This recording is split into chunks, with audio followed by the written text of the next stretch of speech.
Well, what did you want to show me? Where are we even located? David asked. Patience, we are still in an unknown world, almost at the very end of the world. Behind us are already the backworld, Nanthornin said.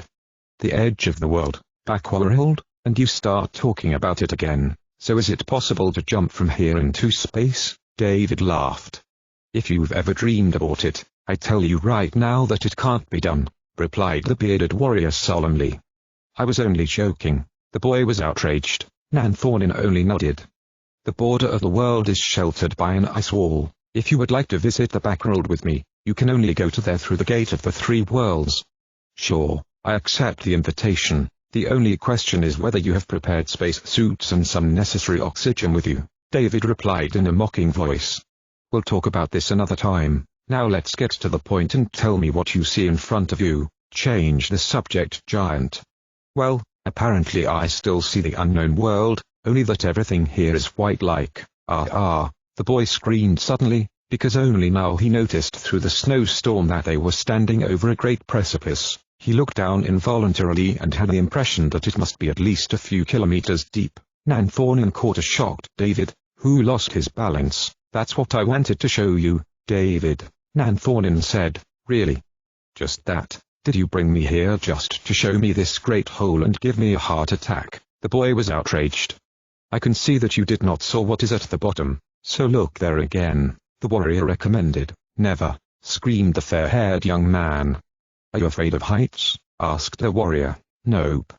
Rather, I'm afraid of falling from a height, David replied. So I'll hold you if I need to, and you will look down again, said the warrior. That sounds like an order. You won't force me to do that. The boy was outraged. Of course, I have no right to force you, but I'll remind you of something. First, even if you fall, you will wake up from this dream, and secondly, you even jumped over such a chasm, but only black in the lost mine, said a giant. Hearing this, David realized that Heroest was right. Besides, when he feels that the other person is close to him and will be able to help, he will gain some courage. Okay, I'll do it, David replied, then moved towards the abyss. Nanthornin put his hand on his shoulder when the boy was on the very edge. At first, he looked down uncertainly, for a split second, and when he dared, his head spinned again. His legs began to bend under him, so Nanthornin grabbed his arm tighter. I'm here, don't panic, he said. I think I can already see. That's what you meant, is it fire? Asked the boy, who began to see more and more clearly a strange light, of various hot shades. Yes, that's what I meant, but look ahead now, the warrior replied. The boy was relieved to look up again and did not have to look down. See something? Nanthornin asked. Nope. Here I can see nothing but this annoying white, said the 13-year-old boy. Strain and squint your eyes, recommended a giant. David did so, but still nothing was visible. Still nothing. Oh wait, I think I see some glowing red snow, David remarked. Burning ice, Nanthornin corrected it. It's a really stay-up dream. Are you telling me that all the earth downstairs turned into fire as when I took the snow in my hand? What's going on here? Why did you take me here? To admire this very amazing phenomenon. I can still understand that I met some feral monsters, some trolls, dwarfs and mutated people, but I don't know why you wanted to show me this thing. Finally tell me why I'm here, because I doubt you took me on a regular trip. Since you took me into this world, my brain has been crazy. When I return to planet Earth, I will be setting fire to the snow. David began to yell pointlessly. Can you calm down? Asked the giant calmly. Sure, I can, and tell me why you took me here. The boy was impatient. I just want to answer your question, then speak. Say graciously who you are, though I doubt you will tell me that. The warrior only sighed, and then finally began to answer. I took you here to show you this view, he began, pointing to a strange phenomenon at the bottom. I have shown you this to show you that exactly the same thing will happen to the unknown world in 7 years if... Nanthornin interrupted his speech unexpectedly. If what? David urged him, a little astonished that he saw in a dream the future and the pitiful sight of a burning world. Listen to me, David. If you do not listen to me and fail, the whole world will be plunged into darkness. Ice and fire will consume all life, and your world will lose access to this world. If evil defeats this world, no man will be able to be here. The task of the ruler of darkness is to destroy all hope for your world, David, and to deceive its inhabitants. If he destroys this world, you will never see me again in this form, David.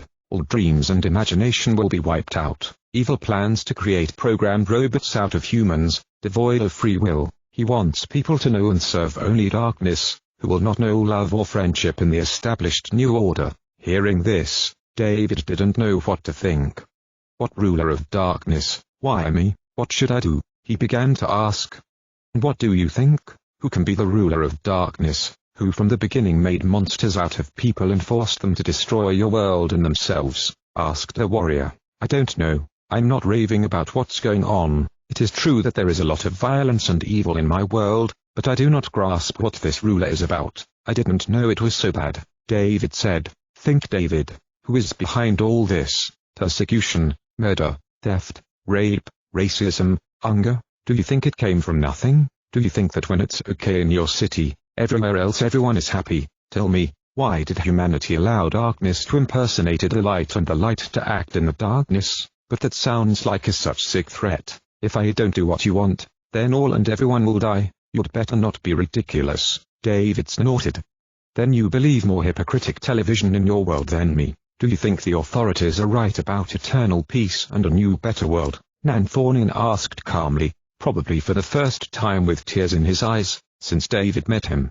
Yes, just so you know, I don't know why I came with you to this sick world. I regret it. I may have agreed to come here, but I did not agree to participate in your shitty mission to save the world. The boy was outraged. Can you hear yourself? You said, saving the world. Doesn't that sound very serious to you? You are our last hope. The only hope. If not you, then no one else. Don't you understand that? The warrior began to scream in despair. And why not someone else? What do you see in me so perfect? The boy asked. What do I see in you? I see in you the one who is chosen by my king, cried Nanthornin. What king? King Harin chose me? The boy was surprised. No. The King of Kings has chosen you, the most powerful lord I serve. King of Kings? What's going on? Do you mean? No, it doesn't fit in my head. I don't believe in God. And just because I know who he is doesn't mean I'm one of those crazy people who believe in someone you can't even see or feel. If he even existed, why would he choose me if I don't even believe in him?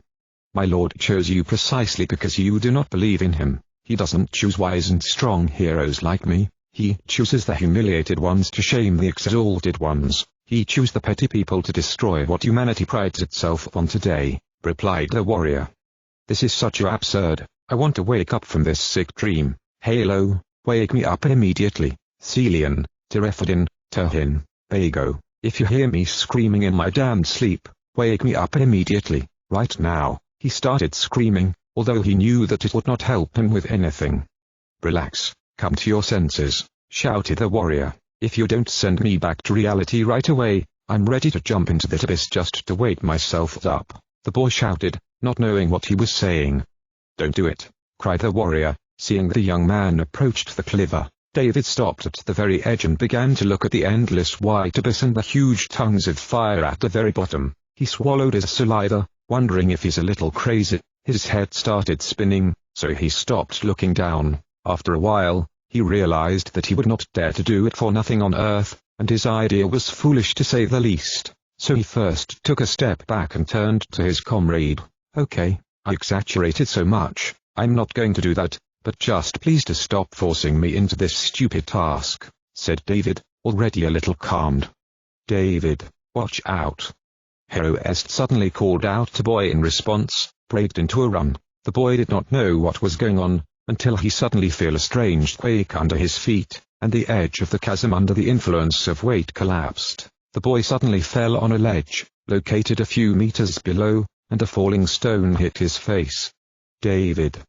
I'm coming down for you. Saw David with a blooded face, the warrior's voice weakly upwards. However, he did not see that the giant began to descend to him. Suddenly, however, he screamed weakly, through a smashed face, which made his strange buzzing in his ears more intensify. It was because he saw another strange phenomenon. Nanthornin descended to him, levitating in the air, as if descending from an invisible staircase. Although the boy was already a bit accustomed to paranormal things, he was esticated and frightened even more than when he saw the burning ice.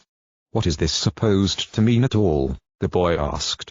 "How many more times do I have to tell you that we are only in a dream?" asked the giant, entering the ledge and picking up David from it. "It's the sickest and most amazing dream I've had in my life," said the boy, without a doubt. The giant admitted, after which he took almost twice as small a friend, just under his arm. "Hey, wait, don't do it, can't you go back the normal way?" the boy began to shout weakly, seeing that the friend was going to enter again the stairs made of air.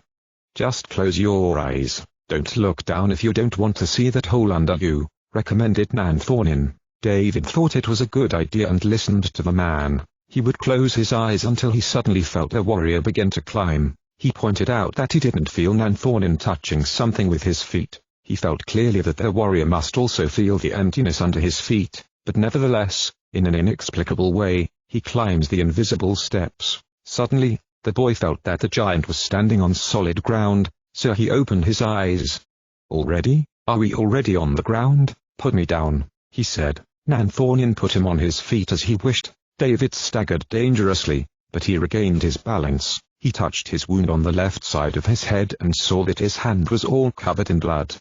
"Oh Holy Mother, I don't think I've ever bled like that before," said the boy in a weak voice. "I see everything blurred," he added after a while, blinking his eyes quickly, as if to chase away drowsiness. "It could have ended much worse. You haven't even lost consciousness. Strong of you, youngster," said the warrior. "Easy to say. It wasn't a big stone, but if it was a little bigger, I think I'd die," said David, seeing that from his not very great wound, there was still so much running blood and he was getting weaker and weaker. "Possibly, but I saw this stone and it was not so small. Besides, you know that." The warrior did not finish, because he was suddenly interrupted by a boy. Yes, I know, you wanted to tell me that if I died, I would be reborn like in some game in real life. It's just funny, I would be reborn in my bed like in Minecraft. You'd better wake me up as soon as possible, because I can't stand it anymore. Thank you very much for the trip, but I want to get out of here, my head hurts. "It won't hurt you right away," calmly, the warrior replied. "That what? Won't my head hurt? I think something hurts you now," snorted boy. Nanthornin, however, did not pay attention to the boy, but only touched his wounded place, on the side of his head.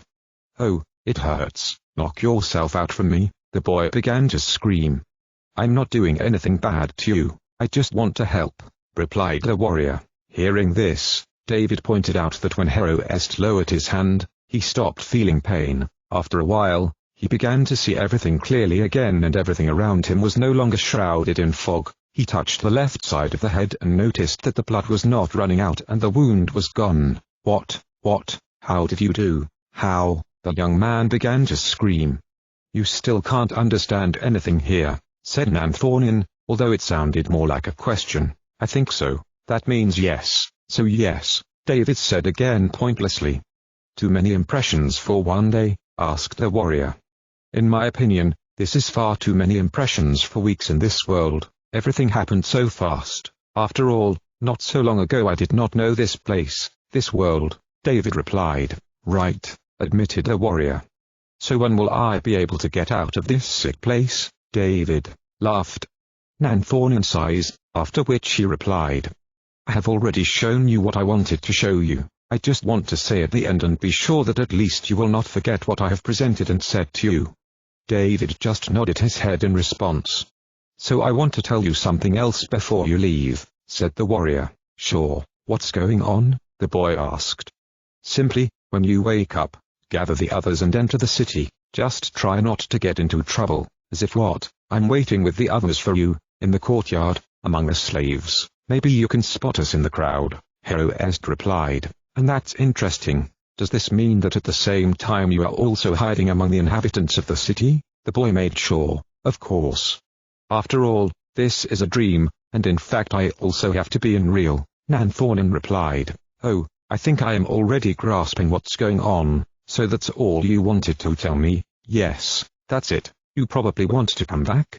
"That's not even the point. Eventually, I guess I must go back. Can you just tell me at the end why you didn't take us with you right away?" David asked at the end, taking on a serious expression. "I've told you before that I have my reasons," replied the giant. Hearing this, the boy nods only barely his head. "So we're coming back?" the warrior asked suddenly, then he just snapped his finger, smiling strangely. David did not even have time to answer and did not know what was going on, until the sound of a snap did not spread around. The earth began to shake unnaturally until the snow began to jump up with it. "This is some jokes. What did you do?" The boy began to scream, until suddenly the ground under him collapsed and crushed into millions, if not billions of pieces. Literally nothing remained of the ground beads below it. They both began to fall into a white and blue, tornado-like abyss. David began to yelling out like a possessed, wild beast, not knowing what to think about it all. "See you in no then, David. Good luck," called to him a waving warrior, falling a few meters below. Suddenly, the giant disappeared in a white vertebra that sucked him in without the least of the problems. David, who saw this, did not even have time to scream, because he himself was drawn into this thing. Once inside this mysterious vortex, he could feel like he was in some kind of outer space. He felt that he was starting to fall in this place even faster. The vortex suddenly turned black, and after a while it disappeared completely. The boy had the impression that he could see the night sky, along with the full moon. "I think I'm flying into space," David shouted, but after a while he changed his mind. "No, after all, you fly up into space, not fly down." David started screaming again, not knowing what might happen. He noticed that the silver ball at the bottom was getting bigger and bigger. "I fall to the moon," screamed the boy, trying to fall more slowly. Unfortunately, he only flew faster and faster. He had the impression that he was probably already speeding at the speed of light, but he could still breathe and speak normally, and he had not yet burned himself by such a great speed.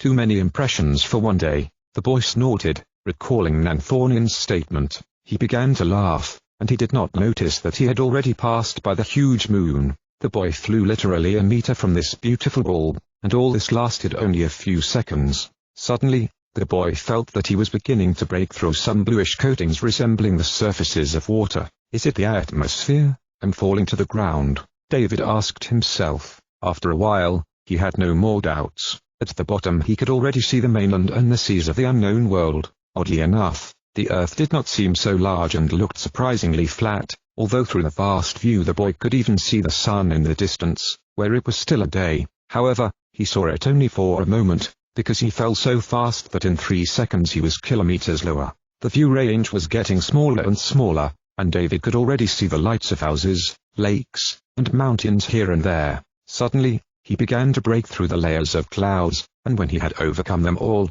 he was already close to the ground. Is it Nelthorn?" shouted the boy, seeing for a moment the rectangular shape of the city, located on the lake, serving as a moat. However, the boy did not fall towards the capital, but a little further, to the place where they had previously set up a small camp. David had the impression that he could already see his companions asleep, but it lasted less than a fraction of a second. He fell straight to the ground, in the place where he fell asleep earlier. Nothing was visible but only the black emptiness. Is the boy about to die? He is dead. Suddenly, the young man jumped off the ground, screaming terrified and awakened from his sleep. "Are you okay?" someone's voice suddenly asked him. The boy twitched and turned in that direction, but all he saw was a sitting Tirefadin who was the only one who was not asleep. "How's all right? Did it you saw me falling from heaven to the earth?" The boy began to moan strangely. "Calm down, my friend. Have you ever dreamed?" The beautiful-haired man did not say it, nor did he ask it. Yes, it was a dream, a strange dream," the boy replied this time in a more calm voice. "Certainly a nightmare. You screamed in your sleep as if you were skinned off. I was even forced to clog your mouth, but even that didn't wake you up," Tirefadin said. "Yes. At first it was even fun, but then," David broke off his speech, not knowing what to think about it. "It was so real. I'd better not tell you," he added after a while. He jammed again, until suddenly he remembered something. "Wake up all Tirefadin," said the boy, jumping to his feet. The green-eyed man twitched, hearing a sudden request that sounded more like an order. Then he only nodded his head and woke everyone up in an unusual way, slapping each one lightly in cheeks. "Well, no, what's going on?" asked a broken Celian, awakened first. "I have to tell you something," David explained. as everyone was sitting in front of him, sighing under their breaths, yawning and groaning. TWOU, who was not yet fully awake, fell back to the ground like a dead, wanting to fall asleep again. Bago lifted the boy off the ground with his big paw hand, but the boy continued to resist. "I know you're tired and sleeping is necessary, but you have to listen to me," David finally said. "Well, so speak," TWOU groaned pretentiously. "Nanthornin told me that we had to go to the city as soon as possible and we would meet the rest of our friends in some crowd of people," replied the fair-haired boy. "What's that?" "Nanthornin was here?" TWOU asked, immediately ripped off his nap. "Well, not really, he told me this in a dream," David replied vaguely. Everyone began to look at him as numb. "And how do you know that it was not just the most ordinary dream?" TWOU asked. "Exactly, tell us more. What we have to do with Jelith. After all, she won't go with us," Celian said. Hearing this, David plugged his ears, until suddenly he remembered something again. "Have you forgotten that Nanthornin told you to listen to me?" "I don't think he said it for no reason," he shouted angry. "Quiet a little," TWOU replied, not paying any attention to what David had said. "If Nanthornin told you, as if in a dream, that we were to go to the city, why didn't he tell us to do it earlier when he was with us? Why didn't he take us with him right away?" Celian asked. "I don't know, but he must have had some good reason for it. Maybe he actually just wanted to be unobtrusive," said the boy. Hearing this, TWOU only whined with whines, rubbing his sleepy eyes. "I don't know what about you, but I think David might be right. I know Nanthornin, and it seems that I even got to know him too much," Tirefadin said, recalling the second, mysterious incarnation of the powerful warrior. "If you are going to go, then I will go with you," added after a while beautifully haired man. Surprised, David nodded with a smile. "I'd think I'll go with you too. I toast fan to sit idly by a heel," Bago said. Now David was really pleased and looked at the other two friends. "If you really don't want to go so much, then you will be very useful when caring for Jelith. I hope this won't be a problem for Nanthornin," he said firmly, turning towards the city, after which he left. "That may be a good idea though. Stay here," Tirefadin said, addressing Celian. "That is our intention," the scout replied seriously. "And I hope that I do not need to remind you of the ban on lighting a bonfire?" David asked suddenly, leaning out from behind the tall grass. The boy in this world was so short that even in the wheat field he protruded only to his shoulders. It was so bad for him to remember how he had once heard Nanthornin talk to someone in the Eternal Camp about giants. "Can I ask you something?" David said to his comrades as they moved away from the encampment. "Well, what's going on?" asked the beautiful-haired man. "Do you know where the giants live?" The friends who heard it grimaced, not knowing why the boy was asking such a strange question and why he suddenly wanted to chat. "I don't know why you're asking, but you won't find them in the city. I already understand that an Isletian squad could have sneaked through our country, but a 10-meter giant would rather be noticed by anyone," the man replied with a smile. David, hearing of such great giants, bullied his eyes. "Something wrong?" Tirefadin asked. The boy did not answer. Turned Wally, "Not all giants are that. Once I met one. Big ones have heads, but planes have small ones." Bago laughed. "Can we change the subject? Or best of all, let's be quiet," David replied after a while, not wanting to hear it anymore. "Why are you asking us such stupid questions?" Bago was outraged. Chapter 32. David made it a faint sound of crumple when he saw the great western gate to the city up close. On its sides there were towers in the shape of rectangles, and in front of them there was also a small barbican, surrounded by water. "How will we go this way? It's impossible. It would be better to climb the walls, but there is probably a whole swarm of these monsters on the top," Tirefadin said. They approached the rocks nearby and began to look for some weak point in the walls. "Maybe there'll some canals or guttles under the walls heel," Bago said. "Indeed," David remarked, but the thought of dirty sewers, dark smelly corridors full of rats, made him shudder in disgust. "Watch out!" Tirefadin shouted suddenly. Surprised comrades did not know what was going on, until they did not notice that Wormar was sitting on the walls, patrolling the whole area with a candle and glass that reflected light. In this way, it worked like a big flashlight. The light began to quickly approach them, so 3 uninvited guests were forced to find another hiding place. on the other side of the rocks. As soon as possible, they fled to the other side, but after a while they realized that they were now standing on the road, centrally in front of the gate. What's more, they heard the enemy coming from the west.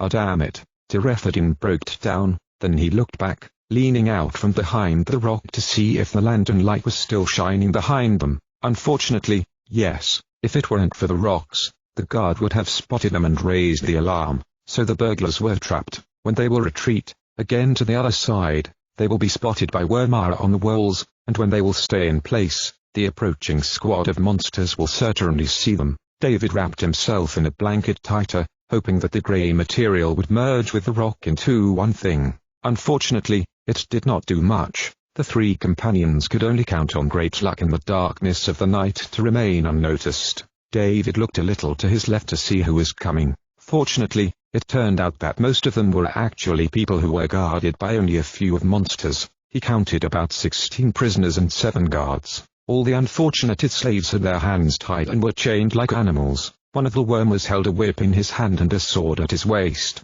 He looked like the leader of the group, but his filthy appearance was extremely unsazzy and didn't even match his rank. Even for creatures like him, he had a literally pink, not grey face like most monsters, and as if burned. His nose looked like a pig's snout lifted up. The disgusting creature beat at his prisoners mercilessly, rejoicing and throwing himself in all possible directions. His dangling cheeks moved in the same time, revealing 2 small teeth placed in a smelly throat. This is the first time I have seen such an ugly wormer, David thought, smelling the stench from such a big distance. The prisoners got closer and closer, until they finally reached the rocks with the monsters. 3 friends watched as a dozen people passed them and they didn't even notice them. No wonder. All the prisoners had their heads down all the time, and all the guards were staring at them. They bypassed the intruders hidden in the shadows and continued walking on the road towards the gate. After a while, Bago unexpectedly jumped up to run towards the departing people.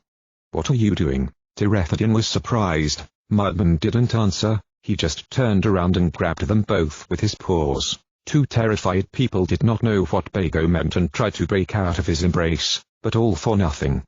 "They have to pretend to pay plisnels and inflis favor enter the city," he said with his nose pointedly to calm them down a little. "What's that? After all, there are these creatures. We don't have chains, they will see us." TWOU started screaming. "Quiet, Bago TVE best less school, TVE best doctor, TVE best desk lawyer, Bago and TVE best thinkle can be," answered Muddy, after which he began to pull behind him faster, resisting comrades. "Because of you they will notice us," David howled, suddenly remembering the filthy face of Pink Wormer. "Bago can have TVE best ideas," just the other one replied. After a while, they approached the prisoners and found themselves right behind them. Bago, seeing that his companions were still fidgeting under his armpits, said, "Calm down, pleasant fat their plisnels and go goose as if to be chained." The 2 terrified men had no other choice, so they listened to the mudman who put them on the ground. One of the prisoners standing at the very end heard them from behind, so he turned around. When he saw 3 strangers, he trembled in fear, but after a while he realized that they were not enemies. Bago put his finger to his mouth, ordering him to be quiet. The prisoner nodded his head barely visibly, then looked ahead again so as not to arouse suspicion. At the same time, the wormers and the goblins on the walls drew attention to the approaching prisoners. "Open the gates, lazy uglies," cried the goblin commander, standing over the gates of the city. The lingering creatures grabbed the knobs and began to slowly lower the drawbridge. The guards at the bottom opened a wooden iron gate and bars. When the prisoners entered the barbican, the goblin commander began to descend quickly down from the narrow stairs. When he came down and saw that his guards were leading the prisoners further, towards the next gate, he shouted in an angry way, "Stop, you fools! Have you not received the order of our ruler?" The guards turned towards him and obediently stopped. The prisoners did the same, but one of them unintentionally lost his balance. Seeing this, the Pink Wormer began to literally beat the whip mercilessly, an innocent prisoner. "Come to your senses, plague mug," the goblin commander shouted. "After all, I say something to you, and you are engaged in the beating of prisoners," he added after a while, looking at the backs of the slaves. "What did you do?" The commodity were to be intact. "Their backs are injured like your mug. These people will not be suitable for any work," the goblin broke out.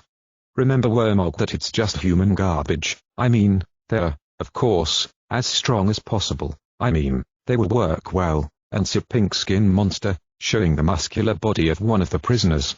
"Let it be Wormhog, and now I give the goods to check. Mirentagan gave me the order to search today. Our lord is very concerned about yesterday's village fire. He suspects that a certain bunch of misfits did it, which is proved by this cursed Nanthornin. Apparently, all the slaves managed to escape from the village of Elid," said a grey-skinned goblin.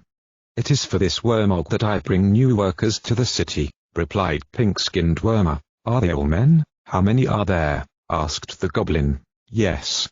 They are all strong men. There are exactly 16 of them," the second monster replied to him. "Really? I see here not 16, but 19 prisoners," the goblin noticed. "What's that? You probably can't count." Wormer was outraged. "I can't count.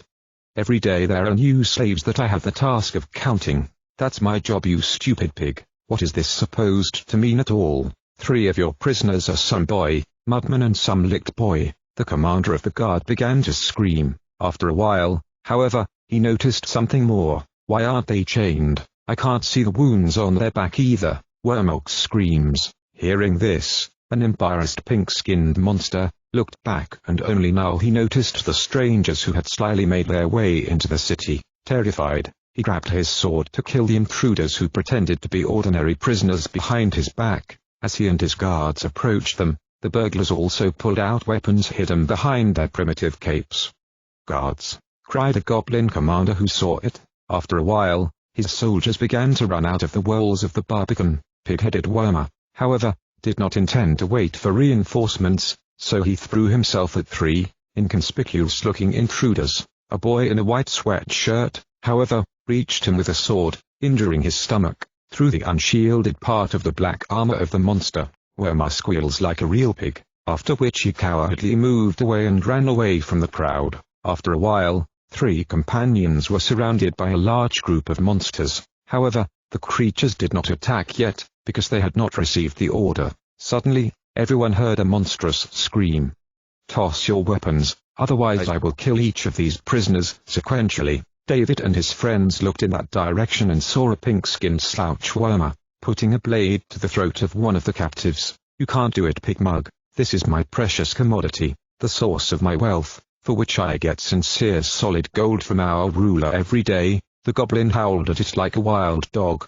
"And I get this very valuable commodity, so I can do with it whatever I want." Wormer did not finish his speech, because suddenly a long arrow stuck in his big pink head. The monster twisted several times in place, then fell on its face, making the arrow spike even deeper into the brain. David and the others looked up, from where the arrow had come, and they saw Celian, with the bow in his hand, standing on the walls. Next to him stood Turhin with a slingshot and jelly-throwing goblin spears. The commander of the guard also noticed more intruders who, taking advantage of the confusion, slipped into the walls. "It's a trap!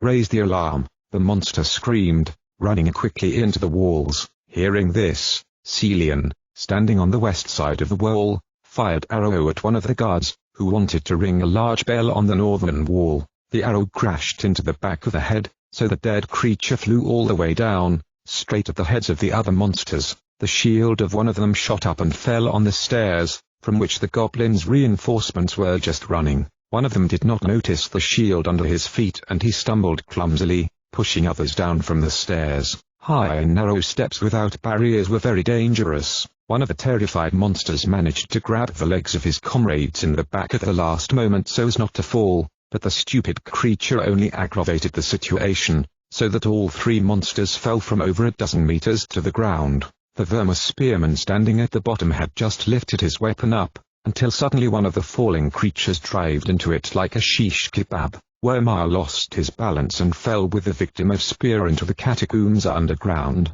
The scout standing on the walls, who did such damage in enemy ranks, however, decided that it was not enough, so Celian grabbed the ballista placed next to him and began to shoot large arrows at the enemy below. A powerful weapon, looking like a giant crossbow, swept enemies down from the stairs. "What are you doing stupidly? Go back to the walls, stop them," the goblin commander shouted, pointing to the scout and his companions. The stupid monsters began to run back up the stairs, completely forgetting that there were also 3 enemies with swords at the bottom. What's more, David managed to cut the prisoner's chains without any problems with his hero's weapon. After a while, the boy pulled out his folding, G-rated bow and began to shoot straight into the back of the monsters. The numb creatures did not even have the opportunity to see why they died. Bago additionally began to throw stones and even something bigger. All the monsters that were still pushing each other on the stairs were trapped. The enemies, from below, were shooting them in the back, and at the top stood a large weapon operated by a scout, which brought them only doom. The monsters, who again decided to turn back, did not end better than the victims of the ballista. One of the freed prisoners grabbed the runaway goblin and choked him to death with his own chains. Celian, meanwhile, seeing that the monsters, although slowly approaching, came up with an even better idea. Tohin handed him clips filled in a roll with 5 arrows. The scout took the magazine and put it in the ballista. After a while, he twisted the big lever to pull the deadly machine, and then launched the Ephinastian weapon. Now the ballista was firing 5 arrows at once, which literally scattered all the monsters all around. The weapon was so strong that even when it hit the opponent's shield, the force of the impact still knocked him off his feet. Some of the monsters, seeing their companions die, began to turn back again, and others preferred to jump down the stairs rather than be exposed to certain death. Some creatures did not think, however, that it was enough to cling to the wall next to it, which would protect them from the ballista. The goblin commander of the guard and several of his soldiers came up with only this idea. After a while, only they remained alive. The commander of the monsters already thought that nothing threatened him and the enemy could not be seen, until a Jeraite arrow did not get into one of his soldiers. He looked down the stairs and saw 3 intruders who had previously posed as forged prisoners, and real, already unchained prisoners. A hooded scout began to descend from above, along with a boy and a woman who did not look like a warrior to him. Suddenly, an arrow also crashed into his second guard, and now only he was left. The goblin had no way to escape. On the right side came David, Muddy and some beautiful-haired man with 16 angry strong men. A scout was coming down from the left, and behind him was a wall. All he has left is to jump down from the stairs quickly like the others and hope to be saved, or to surrender. When Celian and David tightened their bows for the final shot at the same time, the monster realized that it was not worth the risk. "I give up," the monster finally shouted, throwing the weapon down the stairs and raising his hands up. "Do you think we're just going to let you go?" asked the scout, who approached him and jerked violently. "You look reasonable and wise to me, dear goblin, but I know you're just our enemy and bloodthirsty scum. Yes, we like to hurt people, but as a commander I swear I'll tell you everything you want if you spare me," replied the monster. "Really?" Celian asked, then grabbed his collar and pulled him towards the end of the stairs. The monster began to hang over the void, and only his feet rested only on the steps. The goblin hung face down, screaming at the sight of a great height and other dead monsters scattered throughout the courtyard. After a while, the scout gave the goblin to Bago to hold. Mudman, unlike the scout, took the monster with one poor hand and lifted it completely upwards, so that the creature no longer felt any ground under his feet.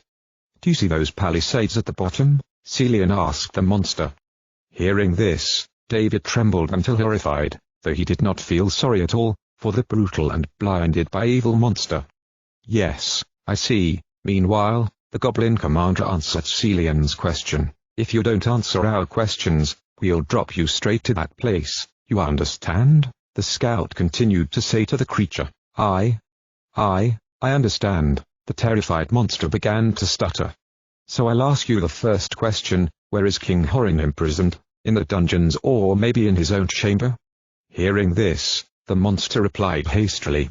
"In the dungeons. Of course he is imprisoned in his cell, and where else can he be? So I ask the second question, what army do you have here, and how many guards are guarding the ruler of this city?" Celian asked.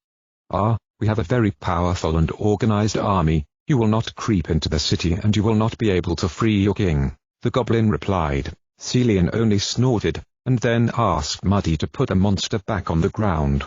"How's that? That's all we need to know?" David asked. "Yes, this is the end of the questions, but we will take our dear friend somewhere," replied the scout, smiling strangely at the terrified goblin. Celian led the monster to the walls and pointed to the lamp at the corner. "Celian, don't do it. You have to kill him," David cried. "You don't even know how this good friend helped us." said the scout. "And I don't think so. He must have lied to us," TWOU said. "Yes, this cunning guy will lie to us, and that's what I mean. A creatures like him can never tell the truth. He told us that the king was imprisoned in a cell, but he never spoke the truth, so the truth is that the ruler must be in his chambers," Celian replied. "He also told us that the king is guarded by a large army, and in fact it is probably quite different," he added after a while. "Not at all. I was telling the truth." The monster began to scream. Can you hear him? When such a colleague tries to convince you that he is telling the truth, know that the truth does not exist for him, Celian said. Bago agreed with the scout with a nod. "So you helped us a lot. Now you just need to give a signal with this lamp so that your colleagues will open the main gate in the walls, and then I will free you." Celian turned to the goblin again. "You can't, and what if, instead of a signal to open the gate, he alerts the others?" David asked. "Don't worry, I know of such signals," the scout reassured him. David only rolled back his eyes, seeing the grey-skinned goblin approaching the great lamp and began to light it with a torch. When he did it, he began to cover it 3 times so that the number of these signs could be seen from a distance. "See, our colleague apparently values his life, so he decided to listen to our request," said the scout, seeing how after a while the main gate behind the barbican begins to slowly open. "I really don't know how to thank you, monster. You don't even know how much you helped us." He turned to the goblin. "I promised you that I would let you go when you help us, so I will keep that word. Maybe it will teach you something." "Oh, thank you, merciful Lord, for your benevolent grace and mercy," replied the monster, bowing slightly, gracefully. "You can't do that. This something is still just an aggressive monster. He may have helped us now, but then he will definitely betray us." TWOU started screaming. "For this reason I'm going to throw him out of the city, into the moat," Celian replied. Hearing this, the boy shook his head incredulously. "Nope, sir, everything but not that. Goblins can't swim. I'm afraid of water." The creature started to screaming. "Be glad that I showed you pity at all. It's time to wash. You smell unbearable," replied the scout, then grabbed the squirmy monster. Bago was pleased to help Celian lift the goblin behind the city walls. Now the screaming monster was hanging straight over the moat. "Mercy, I can't swim," shouted the monster. "Then it's high time to learn," TWOU said. "Scammers. You were to spare me," the goblin continued to scream. "You also wanted to deceive us, and even did it, but thank you anyway for your humble help. I wish you a pleasant bath time," Celian replied, and then he dropped the goblin with Bago to the moat. The monster began to fall about 25 meters down, after which he hit the surface of the water, which by the force of the impact splashed all around, like a firecracker. Even from this distance, a loud bang could be heard. They looked down and saw the goblin, who immediately made the first mistake. He did not act calmly, but began to flounder around, splashing his hands all around. The creature started screaming, so that only water flew into his mouth. He began to choke, and despite the shallows he had entered, it fitted so that he flew back into the depths. David had the impression that the monster was not even going to fight for survival, but only to aggravate his situation itself, as if that were his goal. He screamed as if he were drowning, at least not in water, but in some acid. Instead of gasping into his lungs to rise on the water, suddenly, the monster fell violently on his side and hit his head against the stone protruding from the water. The monster immediately fell silent. He floated for a while on the surface of the water, after which the body began to go to the bed of the moat, disappearing from their sight. David, watching all this, though he knew that the monster had no good intentions, sincerely sympathized with him. Celian shook his head incredulously, also not knowing what to think about all this. After all, the goblin looked as if he wanted to die as soon as possible. Did these monsters hate water so much? "We better go towards the gate as soon as possible before someone starts to become suspicious." TWOU abruptly broke the longest silence. Hearing this, his companions finally stopped looking down, and then, without a word, began to descend the stairs towards the main gate. "But there should be guards there. I guess we just won't run in there." The first David finally spoke, when they were already downstairs. "Yes, but I have already come up with a plan," Celian replied. "Find a barrel. Ideally, there should be water inside right away. It is best to collect as many of them as possible," he added after a while towards the freedmen. "And what do you want to do?" David asked him. "We'll knock down these monsters with water," The scout replied, "That what? If they abhor this pure water so much, why should they store it here? And anyway, if they are afraid of water, then, what do they need to drink?" David was surprised. "Probably blood." "All monsters do it," Celian replied seriously. Hearing this, David suddenly realized that when someone in this world said, "bloodthirsty monsters," it was clearly necessary to understand it literally. The boy swallowed his saliva heavily, trying not to think about these disgusting and cruel customs. Not once, when he thought about something so bad, or simply sleazy and swallowed saliva, he had the impression that he felt a disgusting taste in his mouth. So he started spitting around, thinking that he had blood in his mouth. In fact, it wasn't, but the boy just wondered that he had to have something there, since he imagined the taste. Meanwhile, the other friends and 16 burly people had already found some barrels. Unfortunately, only one of them was half filled with water. "And where do we pour water from?" David finally said, with his mouth spat on. Celian pointed to a well right next to the northern wall. "Probably something else should be there. Why should these creatures pour out all the water just because they don't drink it?" The scout said more than he asked. "Exactly, and in general, they should also keep some water for the captives," Tirefadin admitted. "Look, there is still a TWOU for horses," Bago said after a while, pointing to a stone, large object, filled to the brim with water. However, it was very dirty, and no wonder, since the monsters occupying the city did not want to replace it for sure. Besides, goblins and wormers did not ride horses, so any animal must have drunk from there a very long time ago, not counting, of course, insects that floated dead on the surface of the water. As David approached the trough, he felt an unpleasant stench. "Bleh, yes, even my old socks don't stink like that," he groaned in disgust, remembering how he had last changed his socks, at least a few weeks ago. In fact, in his backpack, he should still have spare underwear and all his clothes, but after visiting the ancient goblin mine, the clothes fell into the abyss as he jumped on wagons, fighting for survival. When he was still in his world, he washed himself at least once every 2 days, because he was not a very clean person, but now he was afraid to even check what he was currently wearing under his pants and shoes. Meanwhile, the others had almost filled the first barrel, and the freed prisoners filled another one from the well. "Maybe you will kindly help us?" asked Celian the idle boy, still staring at the water covered with green sediment. After a while, David finally got to work. He stated that his hands were already dirty enough that when he touched something like that, hands wouldn't be able to get dirtier anyway. He helped Turhin lift a heavy barrel. He preferred not to think how much it would weigh when filled. Bago, working next to him, picked up even several barrels at once, without the slightest effort. Celian stood and examined from time to time to see if someone was observing them on the walls, and Jelif handed the barrels to Tirefadin, who poured water from the bucket into it. "I thought that Jelif was seriously ill," David said, addressing no one in particular. "Only my skin is sick and I have a cough, but I can work normally as such," the woman replied. "Anyway, you did it to come here. It's dangerous," Tirefadin said. "Exactly. Why did you let her go, Celian? Did you railroaded her?" David asked the scout. "Nope. It was she who forced us to come here. If not for her, we could still be sitting hidden under blankets instead of coming here to help you." "Oh, that's great. Does that mean that the sick woman was braver than you, and she came to our aid first?" David snorted. Celian only smiled, embarrassed, crooked, and then put the already full barrels on the ground. After a while, 2 more, the helpers at the well, came to them. Everyone covered barrels with wooden flaps and closed them tightly. They then turned it sideways so that they could be easily rolled on the ground. Out of curiosity, David tried to pick up one barrel instead of rolling it on the ground, and he whined with effort as he did.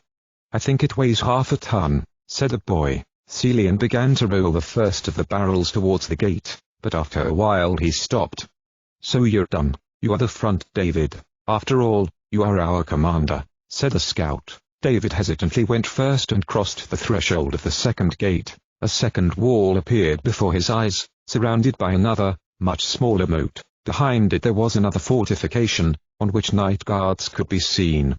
"I don't know what you think, David, but I don't think we should take these prisoners with us any further. They must stay here or, preferably, get out of here as soon as possible," Tirefadin said. Glancing at the freed prisoners, the boy decided that the companion was right. Besides, these 16 men had for sure the intention of being as far away from the city as possible, and not to go to the very center behind some strangers, being at the same time visible as a black dot on paper. So he ordered people to stay in the Barbican and hide in the safest possible place or try to escape somehow from behind the walls of the capital.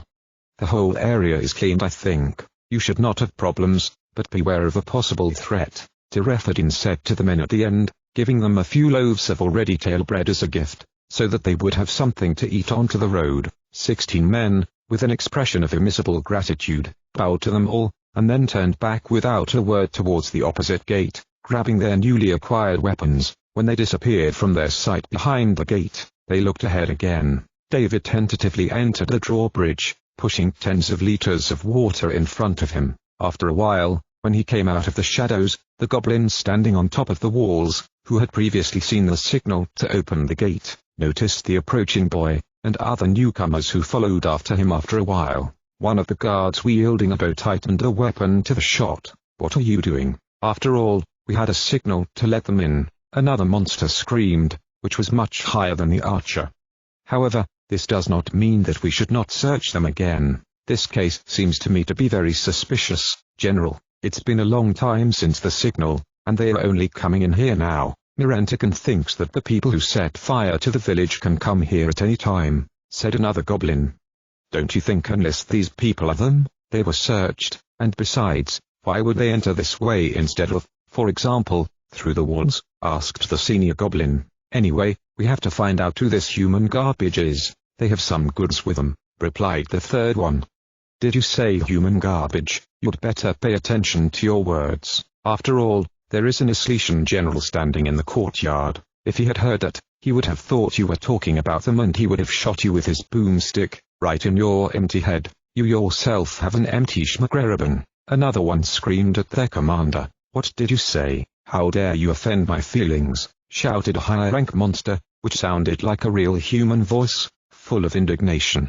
"Let's go downstairs now. These newcomers are already entering the gate," said the archer. "You're right, squeak squeak. We will see what kind of goods these people came with. Maybe they are just the Isletians who bring wine supplies for their companions," said the bald commander, going down the stairs. When the three creatures had already descended into the paved courtyard, they saw 6 men who had just crossed the gate, which was located above. The courtyard was located below the gate, to which stairs led and a flat entrance adapted to transport carts.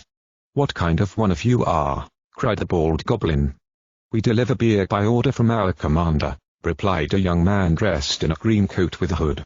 "Commander, you don't look like Isletian pirates to me at all," said Bald One. The scout at the top of the stairs, however, did not pay attention to this and added, "We also have water for slaves." "Which slaves? Slaves of Mirantigan or Mertens?" Celian, who heard this, was embarrassed for a moment, but fortunately from so far away the goblins could not notice it. He didn't know who Mertens was exactly, but he guessed that it must be the Isletian commander. "For Mertens, of course, beer for his people and water for slaves," the young man finally replied, in the calmest possible voice. Suddenly, a strange, an Isletian voice, spoke. "Quae mesta passendero aquis." Celian, hearing these words, realized that he knew only little of Isletian language. Tirefadin and, in particular, David, who did not know a single word in this language, also seemed quite perplexed. The scout swallowed saliva nervously, hearing after a while, the sound of the stranger's steps.